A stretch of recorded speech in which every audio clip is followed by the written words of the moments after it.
नमस्कार फ्रेंड्स, मैं प्रवेश चौहान अपने YouTube चैनल पे आपका वेलकम करता हूं। इस बार फ्रेंड्स हम 3 करंट के बहुत इंपॉर्टेंट टॉपिक लेने वाले हैं। पहला है टिड्डी दल अटैक, दूसरा है इंडिया नेपाल डिस्प्यूट और तीसरा है इंडिया चाइना डिस्प्यूट। तो साइड बाय साइड हम तीनों टॉपिक को लेते हैं। पहला मैं टॉपिक लेता हूँ टिड्डी दल का अटैक। अभी रिसेंटली हमने देखा जयपुर चारदीवारी के अंदर टिड्डी दल का अटैक हो गया है। अब देखिए टिड्डी दल का अटैक अभी जयपुर के अंदर हुआ है, उसको जानने से पहले हम टिड्डी दल का इतिहास जान लेते हैं। चाहे से हिंदू की रिलीजियस स्क्रिप्चर्स बुक हो, क्रिश्चियंस की रिलीजियस बुक हो या फिर किसी और धर्म की कोई भी धार्मिक किताब हो, उसके अंदर ऐसे अटैक्स का वर्णन है। इसका मतलब ये टिड्डी दल अटैक है, ये कोई अभी 100, 200, 300 साल पुराना फिनोमेना नहीं है, ये हज़ारों साल से चल रहा है टिड्डी दल का अटैक। अब देखिए टिड्डी दल अटैक को जानने से पहले हम जान लेते हैं कि टिड्डी दल कितने प्रकार के होते हैं जो इंडिया पे अटैक करते हैं। एक आपका होता है लोकस्ट डेजर्ट, एक होता है लोकस्ट बॉम्बे और एक होता है आपका लोकस्ट ट्री। इनमें से जो सबसे खतरनाक होता है वो होता है लोकस्ट बॉम्बे। पर सबसे अच्छी बात यह है कि भारत के अंदर लोकस्ट बॉम्बे का अटैक नहीं है, हमारे यहाँ भारत के अंदर है, वो है लोकस्ट डेजर्ट का अटैक, मतलब रेगिस्तानी टिड्डी का अटैक। अब रेगिस्तानी टिड्डी भारत के अंदर कहाँ से आया है, इसका उद्गम स्थान हम जान लेते हैं। देखिए अफ्रीका के अंदर एक हॉर्न ऑफ अफ्रीका है, उसके अंदर 2-3 देश आते हैं और एक केनिया है।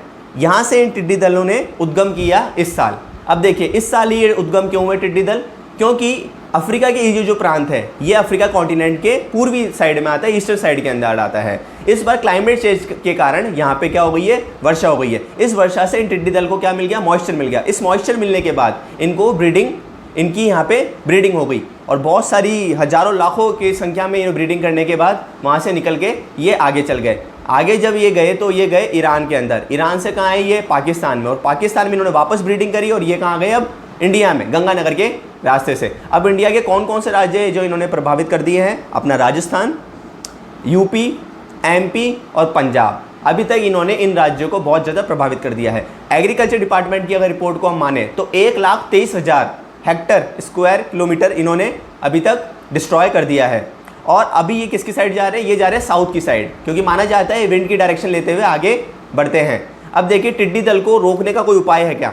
देखिए पेस्टिसाइड, इंसेक्टिसाइड छिड़क के इनकी जो पॉपुलेशन, जो जहाँ पे ये पॉपुलेशन करते हैं, यहाँ जहाँ पे ब्रीडिंग करते हैं, उसको हम रोक सकते हैं। पर इनको ख़त्म करना एक तरीके से नामुमकिन सा है। ये बहुत ही तगड़ा नेचुरल फिनोमिना है जो भारत के अंदर आ गया है। देखिए एक तो हम कोविड-19 से जूझ रहे हैं और दूसरी प्रॉब्लम अब कौन सी आ गई है, टिड्डी दल की प्रॉब्लम भारत के सामने आ गई है और ये हमें इकोनॉमी को बहुत ज़्यादा क्राइसिस के अंदर ले जा सकती है। दूसरी हम न्यूज़ को जान लेते हैं जो है हमारे मित्र की न्यूज़ है, हमारे मित्र राष्ट्र की न्यूज़ है नेपाल की।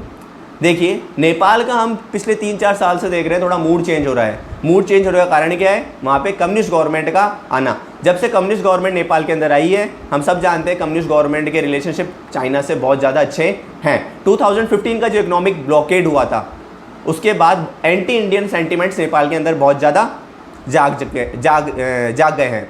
अभी रिसेंटली नेपाल ने अपना एक न्यू मैप को अप्रूव किया है, वहाँ की कैबिनेट मिनिस्ट्री ने एक नया मैप अप्रूव किया है, जिसको उसके वहाँ के जो पार्लियामेंट है वहाँ पे अप्रूवल के लिए भी रखा गया है। अब देखिए ये मैप में मतलब क्या चीज़ें हैं जिसका इंडिया बहुत ज़्यादा प्रोटेस्ट कर रहा है। इंडिया और नेपाल के बीच में जो बॉर्डर डिस्प्यूट्स है उसकी हम हिस्ट्री पहले जान लेते हैं। देखिए 1860 की जो सुगाली ट्रीटी है, जो कि अंग्रेज़ों ने करी थी नेपाल के साथ, इसकी हिस्ट्री वहाँ से आती है।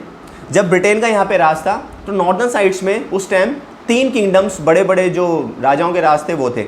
राजस्थान में तो अपना राजपूताना था और सिख एम्पायर अपना पंजाब साइड था, और तीसरा था आपका नेपाल के अंदर शाह डायनेस्टी।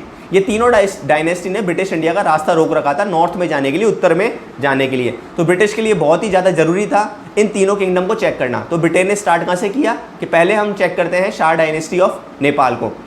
ब्रिटिश इंडिया ने नेपाल के साथ युद्ध लड़ा, वहाँ की शाह डायनेस्टी के साथ, और उनको हरा दिया। हराने के बाद वहाँ के जो रीजन्स थे, स्पेशली जो आज हमारा उत्तराखंड है और हिमाचल के कुछ पार्ट्स को ब्रिटिश इंडिया ने अपने अंडर में ले लिया और वहाँ पे एक अपनी बाउंड्री सेट कर दी। बाउंड्री किससे सेट करी, एक रिवर से, जिसका नाम है काली नदी, महाकाली नदी या काली नदी भी आप इसको कह सकते हो। ये बॉर्डर को इन्होंने यहाँ पे सेट कर दिया। अब देखिए रिसेंटली अब ये प्रॉब्लम कहाँ से क्रिएट आती है। नेपाल जो मानता है महाकाली नदी को, बॉर्डर इंडिया भी मानता है और नेपाल भी मानता है, पर महाकाली नदी के प्रॉब्लम क्या रही है, 2 उद्गम स्थल हैं। इसके ओरिजिन जो जहाँ पे ये ओरिजिन हो रही है नदी, उसकी 2 स्थान हैं।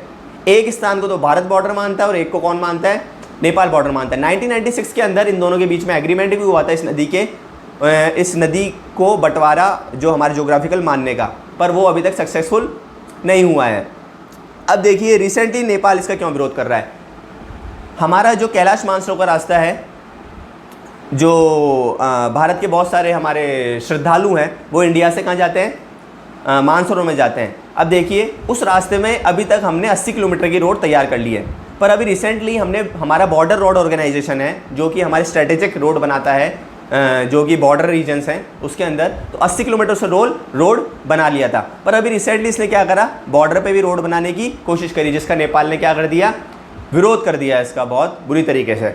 अब देखिए अगर ये रोड बन जाती है, अगर ये रोड बन गई लिपू लेक पास के थ्रू, तो हमारे को पहला फ़ायदा क्या हो जाएगा कि हमारे जो भी श्रद्धालु हैं मानसरोवर जाने वाले, उनको एक रोड का क्या मिल जाएगा, रास्ता मिल जाएगा। क्योंकि पहले जो हमारे श्रद्धालु जाते थे वो जाते थे सिक्किम की साइड से, और वो रास्ता बहुत ज़्यादा प्रॉब्लमेटिक है। और दूसरा फ़ायदा क्या हो जाएगा कि चाइना, इंडिया और नेपाल के तीनों के बिल्कुल बॉर्डर पर ही ये रोड बन रही है, तो हम चाइना पर भी क्या डाल सकते हैं, नज़र डाल सकते हैं। तो अगर ये रोड बन जाता है तो भारत के लिए बहुत ज़्यादा अच्छा हो जाएगा। अब देखिए नेपाल के साथ जो हमारे संबंध रहे हैं वो बेस्ड है ट्रीटी ऑफ फ्रेंडशिप 1950 के बेस पे, और नेपाल के अंदर अब ये ज़्यादा विरोध होने लग गया है कि इस ट्रीटी को आप क्या कर दो, समाप्त कर दो, क्योंकि नेपाल अब किसके ज़्यादा क्लोज जा रहा है, चाइना के साथ बहुत ज़्यादा क्लोज जा रहा है। अगर भारत अपने लिए अच्छा जानता है, अपने लिए कुछ अच्छा चाहता है, तो डिप्लोमेटिक एफर्ट्स के थ्रू हमको नेपाल को चेक करना होगा। तीसरी जो हमारी न्यूज़ है वो है हमारी इंडिया चाइना डिस्प्यूट से रिलेटेड। इंडिया चाइना डिस्प्यूट जो 2020 का है, उसको जानने से पहले भी हमको इस डिस्प्यूट की हिस्ट्री जानना बहुत ज़्यादा ज़रूरी है। देखिए इंडिया चाइना जो डिस्प्यूट होता है मेजरली 3 एरियाज़ में होता है। एक आपका है अक्सिन चीन, एक है सिक्किम, और तीसरा है अरुणाचल। ठीक है, और ये जो डिस्प्यूट है इसको जानने से पहले हम थोड़ा हिस्ट्री पे बात कर लेते हैं। इंडिया चाइना ने 1950s के अंदर पंचशील एग्रीमेंट साइन किया दोनों के अध्यक्षों ने। अब देखिए इस पंचशील एग्रीमेंट के अंदर 5 प्रिंसिपल्स थे। अगर इंडिया चाइना के अंदर कोई भी लड़ाई होती है तो 5 प्रिंसिपल्स के तहत इस प्रॉब्लम को सॉल्व कर दिया जाएगा। नेहरू जी ने नारा दिया हिंदी चीनी भाई भाई, और इस भाई भाई की नीति के तहत ही हम इंडिया जो चाइना को देख रहे थे। और इवन यूनाइटेड नेशंस के अंदर जब परमानेंट मेंबरशिप की बात आई थी तो हमने चाइना का सपोर्ट भी किया था। पर 1959 के तहत चाइना ने वहाँ के तिब्बत रीजन के अंदर जो बौद्ध श्रद्धालु हैं उनको सप्रेस करना स्टार्ट कर दिया, उनको मारना स्टार्ट कर दिया। वहाँ से डर कर वो श्रद्धालु भारत के अंदर आ गए और उन्होंने नेहरू से रिक्वेस्ट करी कि हमको यहाँ पे आप शरण दीजिए। नेहरू जी ने उनकी रिक्वेस्ट को एक्सेप्ट किया और हमने उनको धर्मशाला के अंदर जगह दे दी। और धर्मशाला में आपको पता हो तो तिब्बत इन एक्साइल गवर्नमेंट का हेडक्वार्टर भी है। और जयपुर वाले इस चीज़ को जानते होंगे, जब हम सर्दी के अंदर जब सर्दी आती है जयपुर के अंदर तो हम कहते हैं भाई नेपाली मार्केट लग गया है, और रियल में वो नेपाली मार्केट नहीं है, वो तिब्बत मार्केट है। और हमने मार्केट एक्सेस तिब्बतियों को क्यों दे रखा है, क्योंकि 1959 के अंदर जवाहरलाल नेहरू और दलाई लामा के बीच में एग्रीमेंट हुआ था जिसमें हमने ये भी कहा था कि हम तिब्बतियों को मार्केट एक्सेस भी देंगे। अब देखिए 1959 के अंदर जवाहरलाल नेहरू ने तिब्बतियों को शरणार्थी दे दी। उससे चाइना क्या हो गया, गुस्सा, और चाइना ने लद्दाख और अरुणाचल रीजन के अंदर अपने सैनिक बढ़ा दिए।